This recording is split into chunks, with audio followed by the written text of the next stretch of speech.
Kabajamtoota dhaggeeffattoota galooteechi guyyaa irraa kana barumsaa General Psychology Chapter 1 Part 2 qabadhee isiniif dhiyaadheetan jira. Haa ta'u nu faana tura toora YouTube keenya kana like, share godhanii subscribe gootanii yoo nu hordoftan nu gammachiisa. Haa ta'u amma kallattiin waan gara barumsa keenyaatti seennaa. Waa'ee psychology jechuun maal jechuu akka inni ta'e hiika isaa walii wajjin ilaalleerra. Amma immoo waa'ee school thought of psychology walii wajjin ilaalla. Isaan dura psychology bara yoomii akka inni gara akka fiildiitti yookaan akka gosa barumsa tokkootti fudhatamu kan jalqabe akkasumas psychology jalqabuun isaa waggaa meeqa akka inni ta'e walii wajjin ilaalla. Psychology is a relatively new field in the realm of science only about 125 years old. It began the science of Owen in 1879 Leipzig. Psychology ni waggoota waggaa umurii waggaaf 125 barumsa lakkoofsisee erga began the science of Owen bara 1879 Leipzig biyya Jarman keessatti namicha Wundet jedhamu tokkoon Universal Laboratory keessatti kan namicha William Wundet jedhamu tokkoon kan inni jalqabe. Wundet is developed technique objective introspection to scientific examining mental expresses. Wundetiin kuni barnoota psychology kanaaf nama akka faazeri yookaan akka abbaatti nama ilaalamudha. Guddina barumsa psychology keessa nama gahee olaanaa qabadha. Technique objective of introspection scientifically examining mental expression. Kana jechuun introspection isin jennu kuni waa'ee gadi fageessanii waa'ee waan tokko qorachuu yookaan yaaduu examining mental expression wantoota kana irratti Wundeetu yeroo jalqabaatiif qorannoo gaggeessee barnoota psychology kanaaf moggaasni akka laatamu godhe jechuudha. With such new orientation to the study of human subjective experiencing that were previously under the field of psychology. Allied psychology that began as independent field of study and was Wundet is founder the father of psychology. Psychology ni kana barnoota kan akka philosophy of lion lamaturi gengaru erga Wundet dhufee deebi'ee independent field of study ta'ee jechuudha. Erga independent field of study ta'ee booda immoo namoonni baay'een psychology irratti ka garaagaraa kennaa turanii as keessatti akkuma nama dubbadde Wundet kuni father of psychology jedhamee waan jechuudha. Once psychologists began to use school thought emerged different times. Erga barnoota psychology kuni barumsa saayinsawaa keessatti dabalamee namoonni baay'een psychology kana different times yeroo garaagaraatti yaada isaanii irratti ilaaltan ibsuudhaan psychology kuni babal'achaa dhufeera jechuudha. Haa ta'u kanumarraa ka'uudhaan early schools of psychology sajjada walii wajjin ilaalla. Early schools of psychology jechuun waa'ee waan tokko sana namoonni yaada irratti laatanii jechuudha. Waa'ee waan yaadame tokko yookaan waa'ee waan qophaa'ee jiru tokko yaada sana namoonni laatan jechuudha. Fakkeenyaaf schools of thought jechuun a system of thinking about creation issues.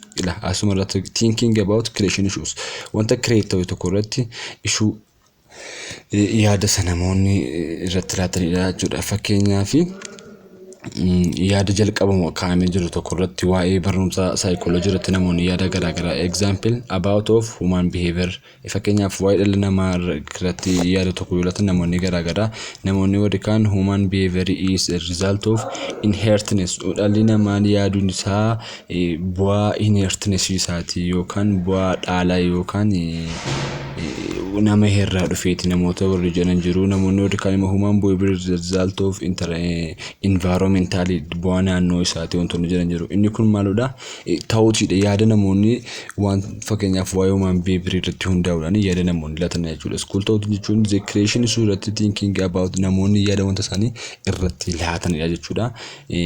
Warri kaan human behavior irratti human behavior inheritance jechuu danda'u warri kaan environmental jechuu danda'u.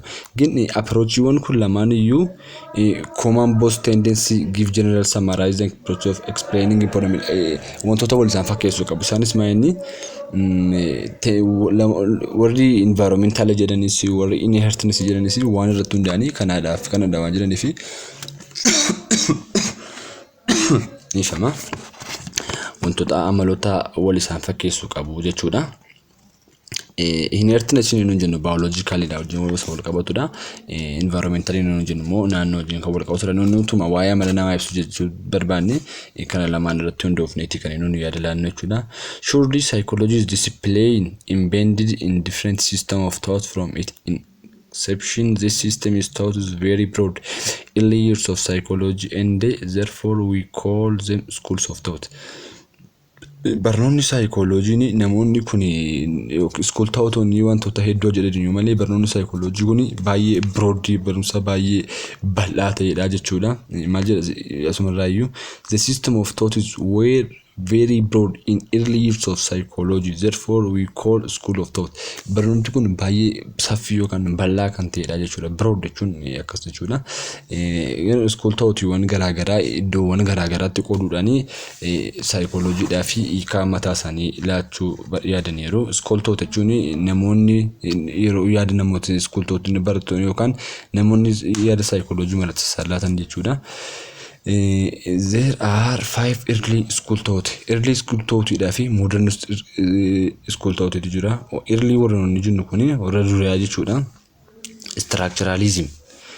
Structuralism inni jennu kuni yaada jalqabaatti. Structuralism is a view psychology is the study of behavior of human. Structure of mind.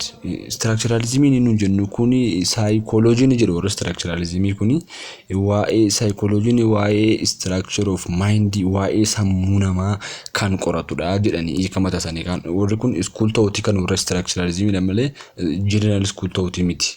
School ta'uuti kan warra structuralism warri structuralism kan isaan itti amananii psychology waa'ee structure of human mind kan qoratudha. It an expansion of wounded. Namichi kana expansion godhe immoo yookaan namichi kana yaada kana maddisiise immoo namicha wounded jedhamu barata Edward Titchener dha jechuudha. Titchener is the founder of structuralism. Titchener kun immoo founder of structuralism dha jechuudha. The goal of structuralism was find out in unit or element which make mind such as structuralism kuni gooliiwwan yookaan structure gooliin sadii of jalaa qaba. Innis maaludha? Sensation, image, feeling. Isin jennu kun sensation jechuun waan tokko miira yookaan wanta miira naannoo haaluma tokko miira wajjin image wanta jaan arginu feeling isa kana jechuudha. The best now method using by the introspection isin jennu kuni method is by was introspection.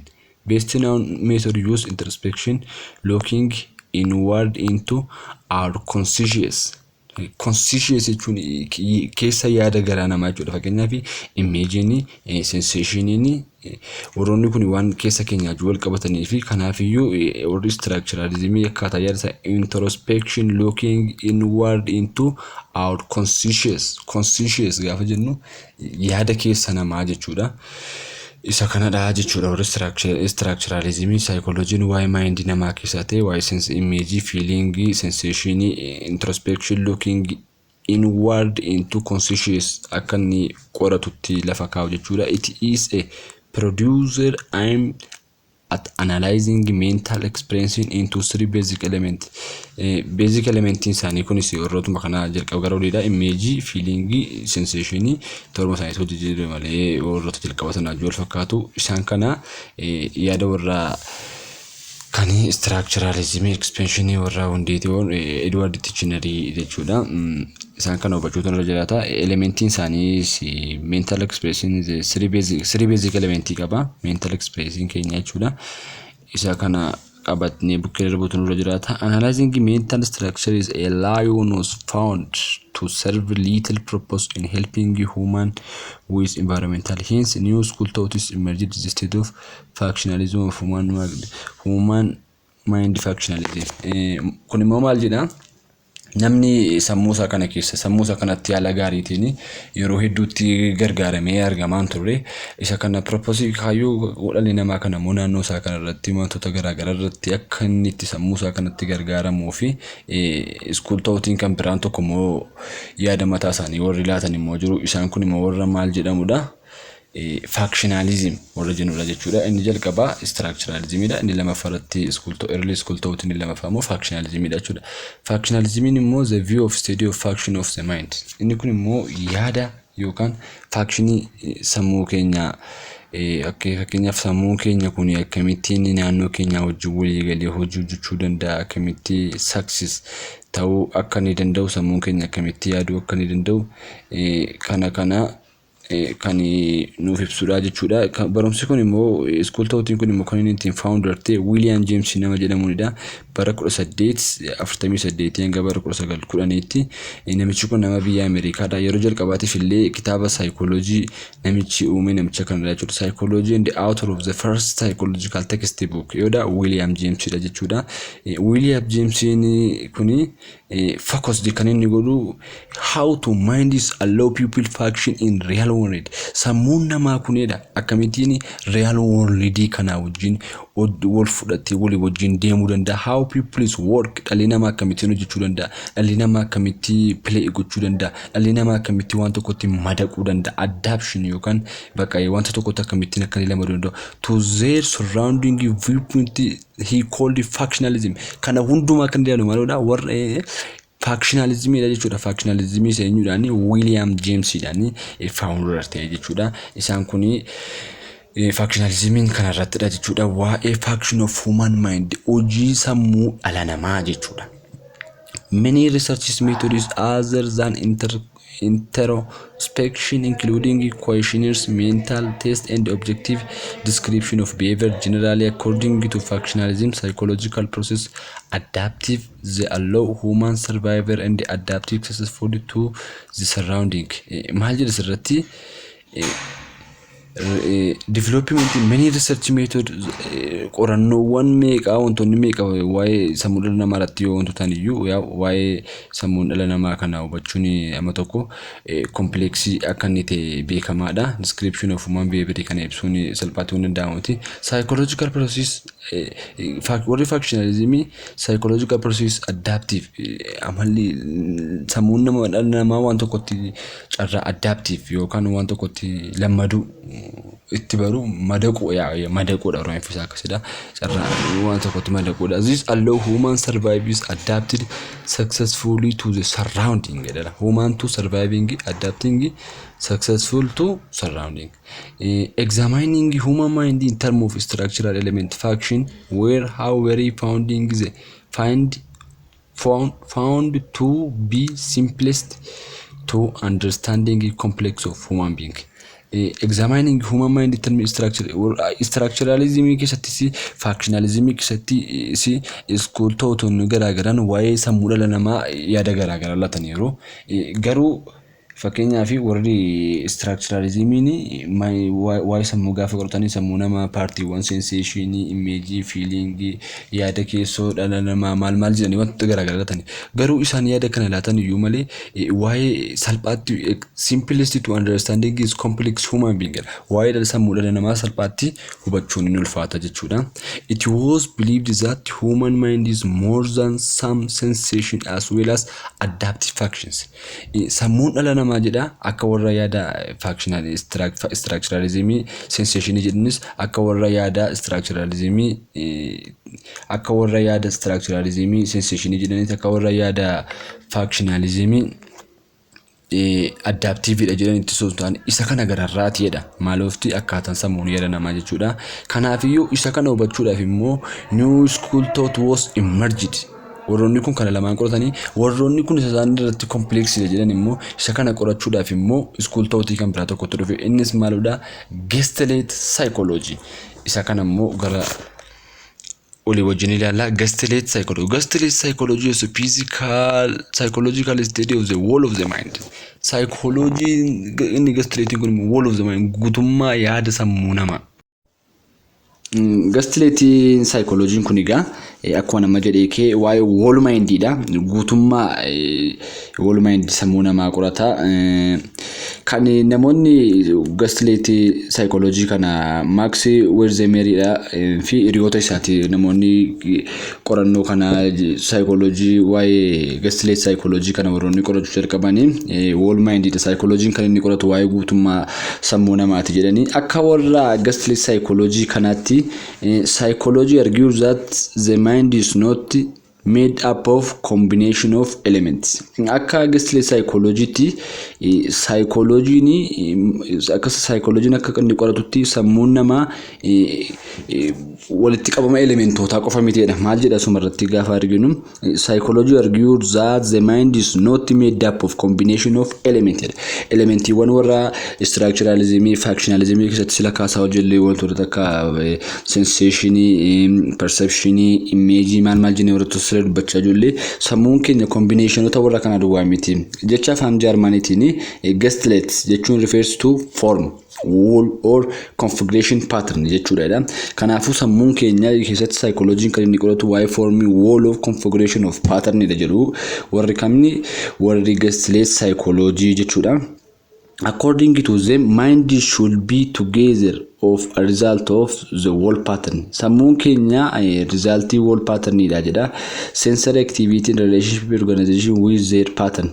Briefly, gaslight psychologists acknowledge consciously. This held that the wall is greater than the sum of the parts.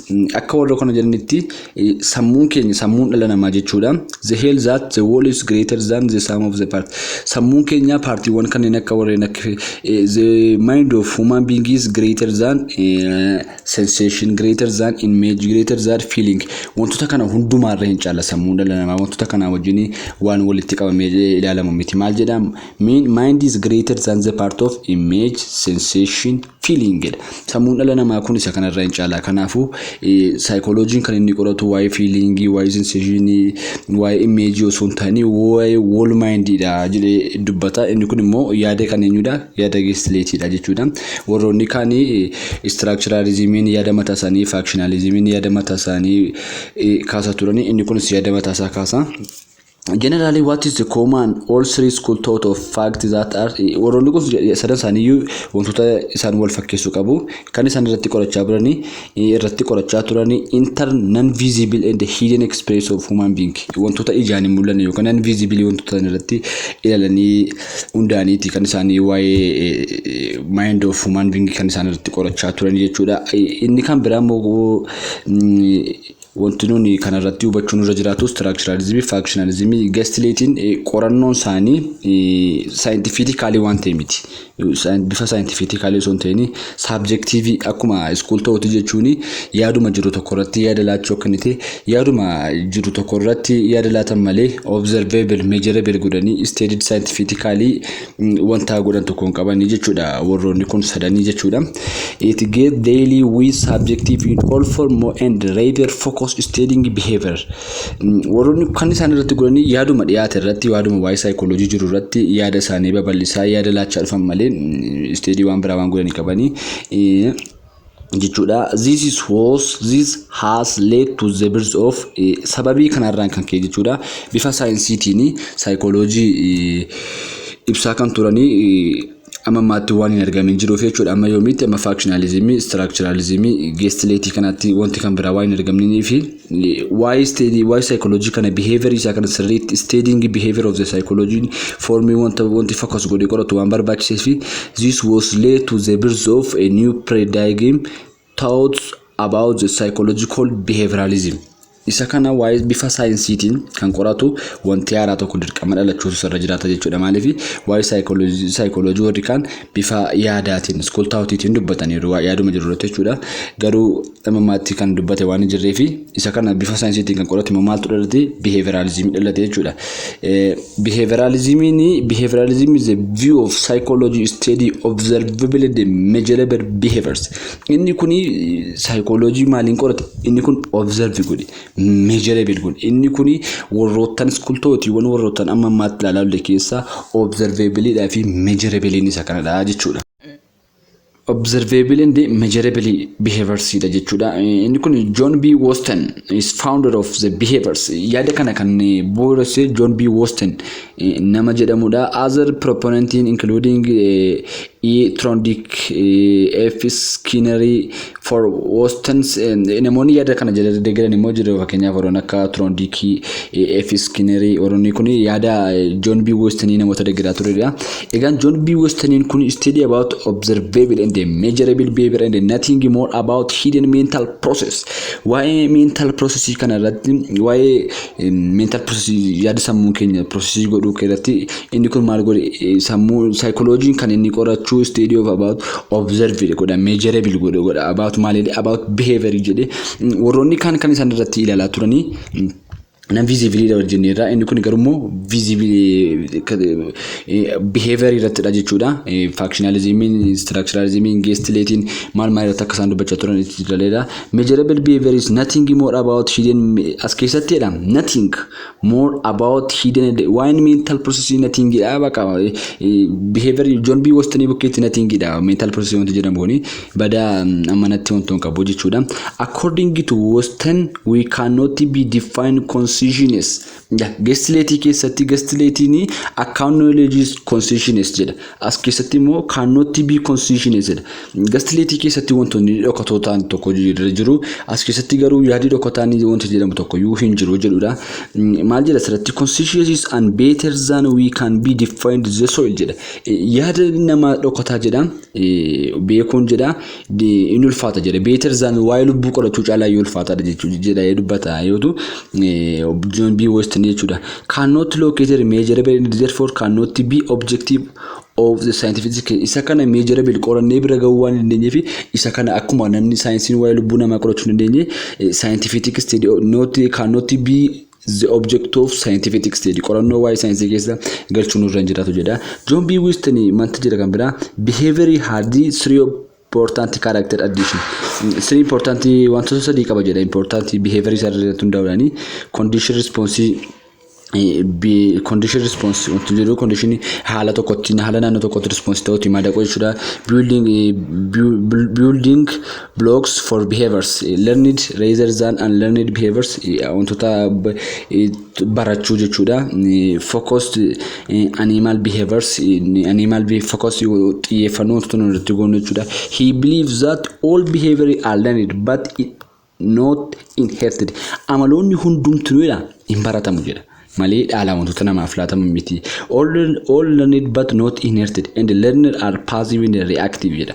Wantoonni whole akka amantii namicha kanaatti believe all behaviors are learned wantoonni hundumtuu hin baratamu jedha akka ilaalcha isaatti jechuudha. Passive and reactive they are not integration they are learning but they are responding when the environment is stimulating them. Fakkeenyaaf wanta tokko barachuuma fotoma yaadaan qabaatee naannoo tokko naannoo environmentally naannoo tokko keessa waan jiruuf fakkeenyaaf namni afaanii Amaariffa baruun barbaadu tokko utuma dhaqee naannoo nama saba afaan Amaariffa keessa dubbatu jiraate utuun jaalatiin yeroo gara yerootti maata adaptive ta'ee deemaa jechuudha. Kanaaf iyyuu wanta kamiyyuu wajjin dhalanna osoo hin ta'in hin baratamaa jedha jechuudha. Yeetu John B. Woston maaludha according to the idea of John B. Woston jechuudha behavioralism keessatti all of four school thought is discussed for we're focusing warroonni school thought ina furannuuti ilaalaa dhufne hundi isaanii waa'ee human mind behavior conscious experience dubbatu garuu kallattii garaagaraatiin akka isaan ibsan yaada dagachuun irra jiraatu kallattii isaan ittiin ibsan kanas hubachuutu irra jiraata. Warri structuralism maal akka isaan jedhan functionalism gestillating behavioralism waan akka isaan jedhan conscious mindedaf yaada maalii akka isaan laatan hubachuutu irra jiraata. But opposition garoida experience but an opposition to the assistant come from the physical in vain who after working with so many patients released the human function was basically explained by more powerful force which we are not accessible to conscious. Hence this led to the formulation of a new school thought is psychology called psychoanalysis. wantoota amma gara afranitti ilaalamaa turre irraa opposite kan ta'e adda kan ta'edha. Waa'ee consciousness yookaan waa'ee yaada sammuu namaa yaada sammuu keessa garaa namaa sammuu yaada sammuu namaa isa dhokataa jennu jechuudha. Isa kana caalchisee kan ibsu immoo school thoughtiin kan biraa tokko immoo dhufee jedha. School thoughtiin kun immoo maal jedhama maqaan isaa formula of new school thought psychologists call this psychoanalysis. School thoughtiin kun tokko tokkotti kennee deema. Fakkeenyaaf structuralism, factionalism itti kenne, factionalismiin gastileetitti kenne, gastileetiin behavioralismitti kenne, behavioralismiin immoo psychoanalysis jechuudha. Psychoanalysis kun study about the component of unconscious part of the human mind. Namichi qorannoo kana argate maqaan isaa school thoughtiin kun kan Sigmund Freudidha bara 1856 hanga bara 1939. It is the founder of school thought. He was the most controversial and the most popular study of behavior and the mental process. Inni kun immoo inni conscious wanti sammuu namaa jechuudha. Wanti baay'ee sammuu namaa ol guddaa gararraa ta'e jechuudha. Wanti conscious mind gararraa ta'e unconscious partiin human mind dhala namaa keessa akka jiru gaafan jedhu wanti dhokataa keessa wanti baay'ee dhokataa ta'e wanti tokko yaada sammuu namaa keessa akka jiru isa kanadha kan inni dubbate. Sigmund Freudin kun nama baay'ee nama wajjin wal falmii jaallatu akka inni ta'e yookaan nama baay'ee controversial the most nama baay'ee cimaa ta'e nama dandeettii cimaa ta'e akka inni ta'e seenaa isaa dubbatu. Controversial is most popular study about mental process and physical. Freud become confessing the sum of physical alliance of this patient didn't have medical or body cases. Unconscious mind kun dhukkuboota garaagaraatiif illee fakkeenyaaf dhukkubootni kun body case qaama keenya irratti baanii mul'atu baatan illee sammuu namaa keessatti jechuudha.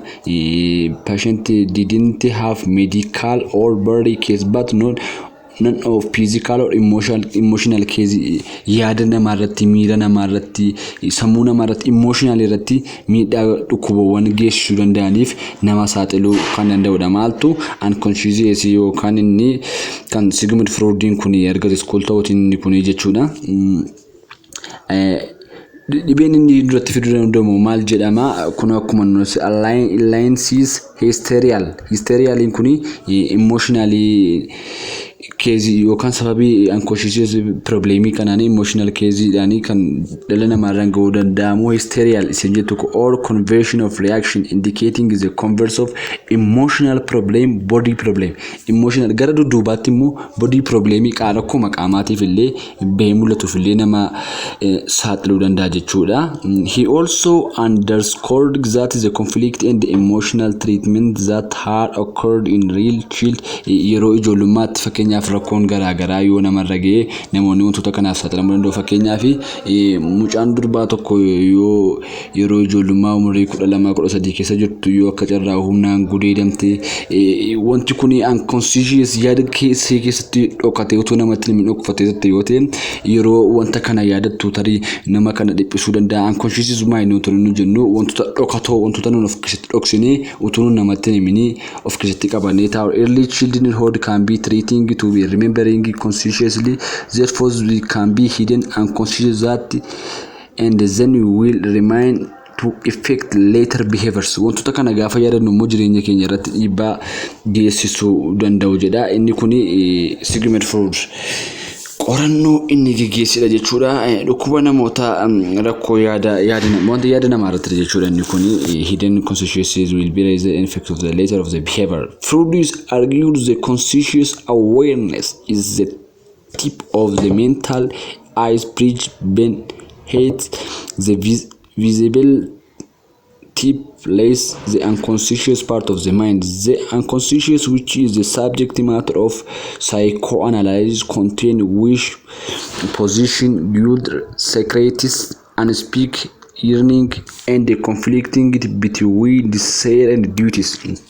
fakkeenyaaf wanta nuyi dubbachuu soran fakkeenyaaf namni tokko unspeakable positioning will secret dubbachuu sodaachuu nama jaallatanii of keessatti qabachuu sodaa wantoota garaagaraa wantoota akkasii kun hundumti isaanii yookaan isaanii jedhamanii unconscious dha jechuudha wantoota namni dubbachuu hin dandeenye garuu immoo kallattii garaagaraatiin fakkeenyaaf namatti baasee immoo sodaatu iyyuu malee jechuudha namni tokko kallattii garaagaraatiin yerootti namoonni wanta dhoksanii dubbachuu danda'an jedhu dubbachuun barbaadan garuu wanta san dhoksaadha jechuudha unconscious dha yaada isaanii keessa dhokfatanii wanta san ta'an garuu immoo kallattii fakkeenyaaf yeroo baay'eetti namni gaafa waatu yeroo fakkeenyaaf maal jedha sumarraayyuu and they make themselves dream abjuu keessa yerootti namoonni waa dubbatan wanticha hin dhoksu garuu fakkeenyaaf wantoota kanneen akka abjuu keessa dhiphina rakkoodha jechuudha bakka wantoonni kun dhukkuba alliance akka inni dubbatee dhukkuba alliance emotional problemii waan ta'eef dhukkuba hysteria jedhamuuf illee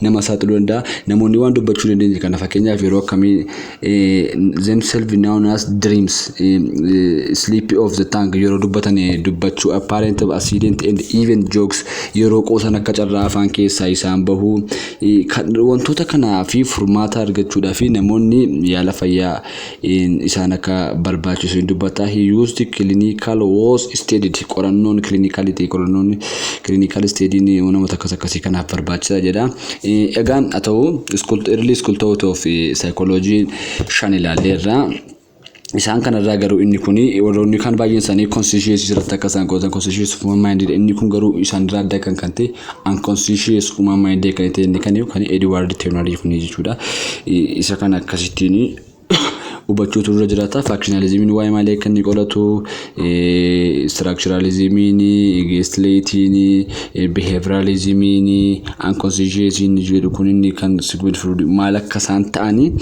hubattaniitu jedheen yaada qabdannuuf ergaa gara fuula duraatti illee gara chapterii kana sadhumaas ni hojjedha waan dhageeffataniif ulfaadhaa galatoomaa toora YouTube keenya kana like subscribe nu godhaa nu jajjabeessaa yaada qabdan nu qoodaa isin jedha ani galoodhaa barnoota kan biraallee yeroo kan boodaatti kan isiniif dhiyeessu ta'a barnoota akka globally emergical technology akkasuma psychology kanallee bareechinee bifa fooyyaatiin yeroo gara yerootti fooyyessinee isiniif dhiyeessine jedha waan dhageeffataniif guddaa galatoomaa konseptii isaa hubattaniitu jabaadhaan dubbisaa